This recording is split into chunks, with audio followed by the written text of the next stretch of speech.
muri hirya no hino, Uwiteka abahe umugisha. Turagarutse kandi turamenyeranye, tugarukanye na bene data, tugiye gufatanya muri iki cyumweru icyigisho cya 11 kitubwira ngo Yesu umwungeri mwiza. Reka tubakire basuhuze abadukurikirana, noneho tubone dukomeze. Duhereye iburyo, turabasuhuje bene data, nitwa Nzabamwita Pierre, mugire igitondo cyiza. Bakoze cyane, kandi bene data tumwakire. Nanjye ndabasuhuje mu izina rya Yesu, nitwa Nshimiyimana Aimable. Barakoze cyane namwe abadukurikirana, Imana ibahe umugisha. Tugiye kwiga icyigisho cya 11 kitubwira ngo Yesu umwungeri mwiza. Bene data, ndatekereza ko mwabiteguye, mwabiringanije kandi tugiye gufatanya. Rero ni karibu muri studio kugira ngo dufatanye neza n'ibyigisho. Mbere rero yuko tujya mbere mu cyigisho, reka tubanze dusenge. Data twese uri mu ijuru dukunda, tugushimiye cyane ko tugejeje muri mwanya mwiza kwiga ibyigisho wateguriye. Reka umwuka wera atuyobore, amagambo tugiye kwiga atubere umugisha, kandi buri muntu wese abashe gusobanukirwa igiye kuvugirwa aha ngaha mu izina rya Yesu. Amen. Murakoze cyane, reka nk'uko tumaze kubibabwira, reka dutangire icyigisho cyacu cya 11. Icyigisho cyiza cyane. Reka dusabe mwene data Aimable adusomere umutwe w'icyigisho, noneho turangiza dukomeze. Karibu. Icyigisho cya 11 kiravuga ngo Yesu umwungeri mwiza.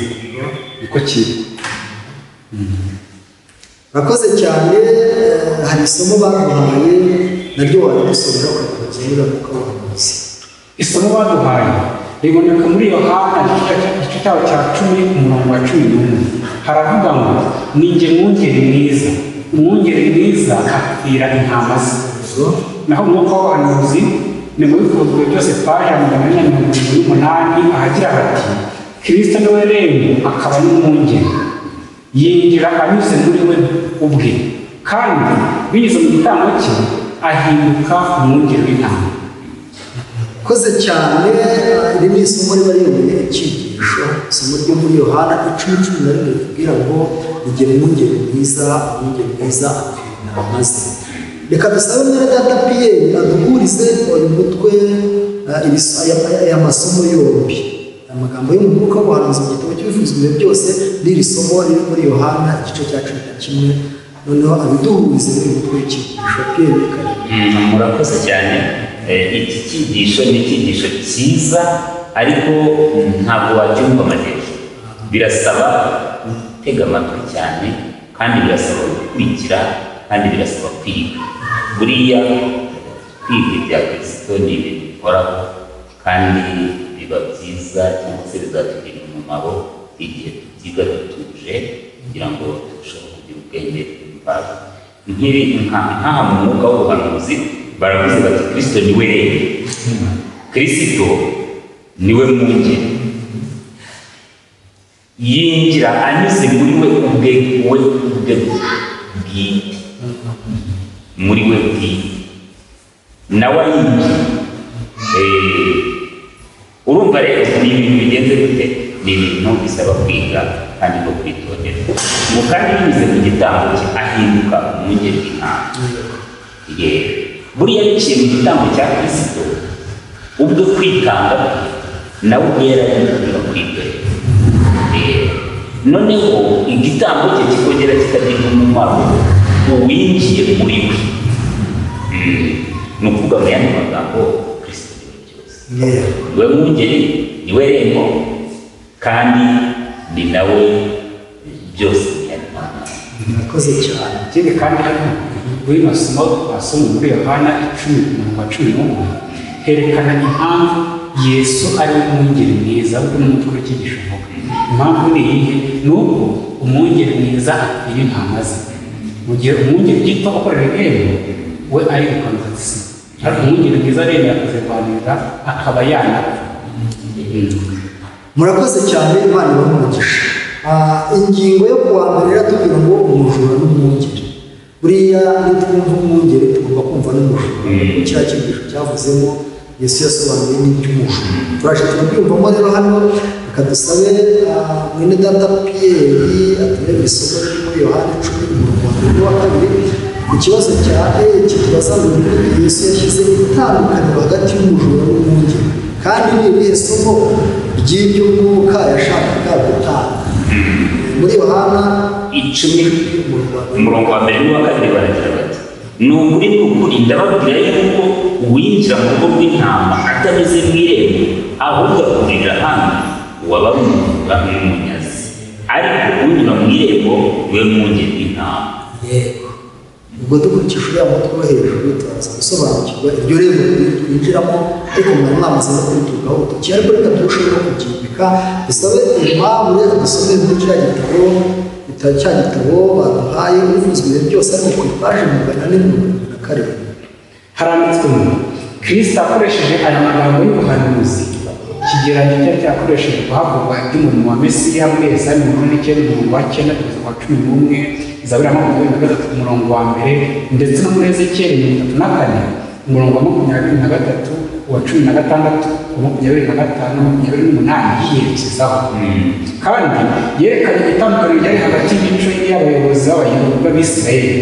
Abafarisayo bari bamaze kwirukana umwe w'umukumbi bamubora yuko yatinyutse guhamya imbaraga za Kristo. Bari birukanye umuntu umwungeri nyakuri yiyegerezaga. Igihe bakoraga bagaragaje ko badasobanukiwe n'umurimo bashinzwe, kandi ko batari bakwiriye kwiringirwa n'abungeri b'umukumbi. Noneho Yesu yabashyize imbere itandukaniro riri hagati yabo n'umwungeri mwiza, maze abagaragariza ko ari we mwungeri nyawe w'umukumbi w'Imana. Yakoze rwose. Ariya magambo y'epfo ku rupapuro rwa 888 nayo yadusomye. Kristo aradukunda kubera ko tutishoboye, kandi tukaba dukeneye kwishingikirizaho kugira ngo tubeho. Yakoze rwose. Dukunda. Dukurikirana namwe, Imana ijye ibaha umugisha, ariko twumve neza ibyigisho turushaho gusobanukirwa neza umwungeri mwiza, kuko iyi ngingo iradusobanurira umwungeri mwiza, ikanatubwiramo n'umujura. Sinzi rero, reka twakire muri Data Pierre adusobanurire umujura ugaragayemo hano ubwo ninde, noneho turushaho gusobanukirwa. Kristo agaragaje ikintu gikomeye cyane, urukundo umwungeri akunda intama. Erega buriya nyine utari nyiri intama aba ari we muntu, kuko nta rukundo asigaragaza. Iteka ryose urukundo akunda intama ni uko ashaka kwikuraho inyungu. Icyo gihe rero nta rukundo aba ageze kudafite intama. Aha rero tugomba kumva Kristo impamvu ari umwungeri mwiza, agaragaje ko ari umwungeri mwiza apfira intama ze. Nicyo kimugaragaza. Umujura hano ubwo ninde? Kuko hano hagaragara umwungeri n'umujura. Dukurikije uko dusomye, aha ngaha barabirukanye mu buryo bweruye yuko abafarisayo bageragejwe n'abajura, kubera ko bafashe intama Kristo amaze kwegereza nk'umwungeri mwiza. Twabonye mu magambo yo saa 7 nimugoroba hejuru yuko Kristo ari umwungeri mwiza. Noneho yiyegereza intama yasaga nk'iyazimiye.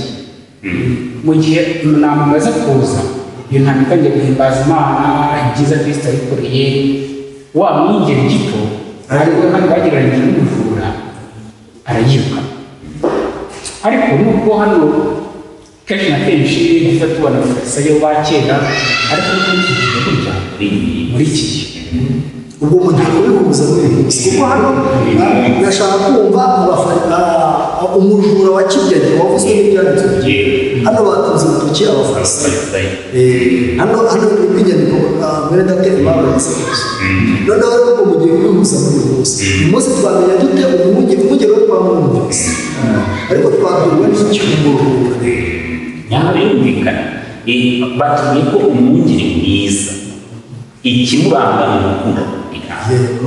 Uyu munsi umujura ni umwungeri udakunda intama. Nicyo gisobanura. Kubera ko intama azifata nabi, ntazikaze, ntazikunda mu yandi magambo. Ubu rero hari uruhande rw'abantu. Nicyo gisobanura. Reka tubitaze igihe cya abafarisayo, kuko uyu munsi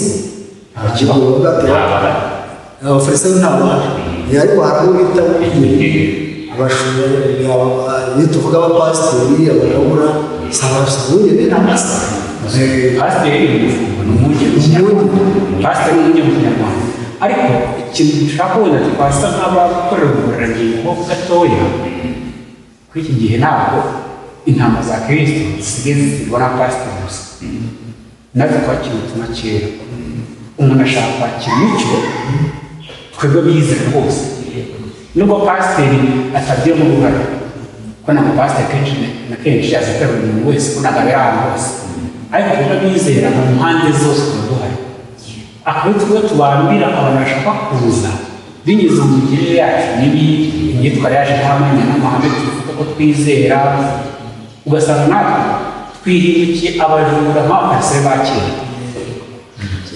aha rero reka dusomere muri Yohana 10:5 isano iri hagati y'intama n'umwungeri wazo.